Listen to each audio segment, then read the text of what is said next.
আসসালামু আলাইকুম। নীরবতা দুর্বলতা নয়, বরং শক্তি। চুপ থাকা মানে ভেতরে ভেতরে প্রস্তুত হওয়া।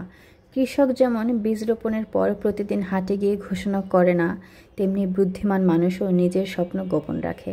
সময় এলে ফলাফল নিজেই কথা বলে, তখন আর কাউকে বোঝানোর প্রয়োজন হয় না।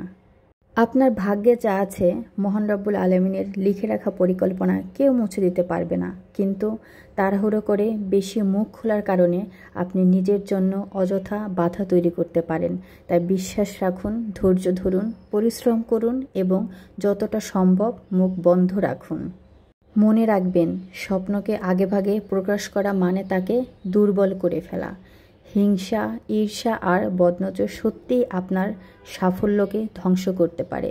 তাই যখনই জীবন আপনাকে কোনো বড় সুখবর দেবে, নতুন গাড়ি, নতুন বাড়ি, বিয়ে অথবা পদোন্নতি, তখন আনন্দের চিৎকার না করে নীরবে উপভোগ করুন।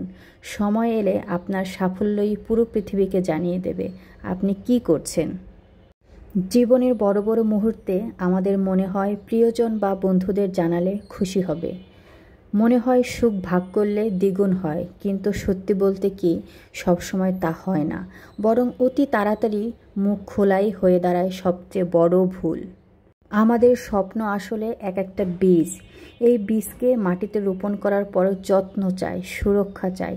কিন্তু যদি মুখ তাড়াতাড়ি সবাইকে দেখাতে ব্যস্ত হই, তখন সেটি শিকড় গজানোর আগেই শুকিয়ে যায়।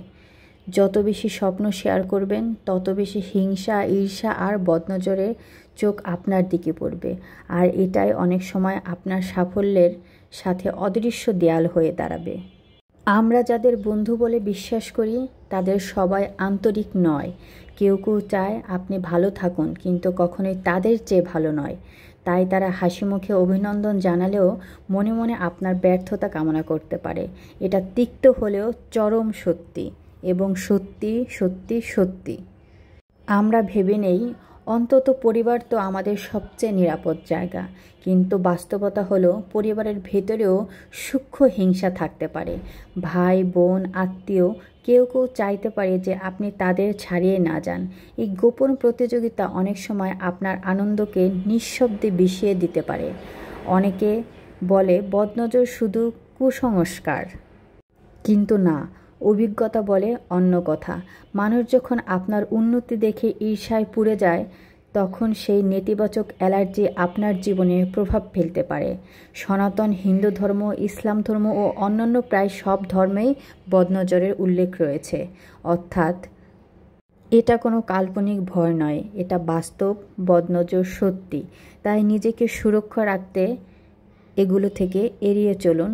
মানুষের ভিড় থেকে এড়িয়ে চলুন। নিজের কথাগুলো নিজের মধ্যেই রাখুন। সাফল্য ইনশাআল্লাহ খুব তাড়াতাড়ি ধরা দেবে। ধন্যবাদ সকলকে আমার সাথে থাকার জন্য।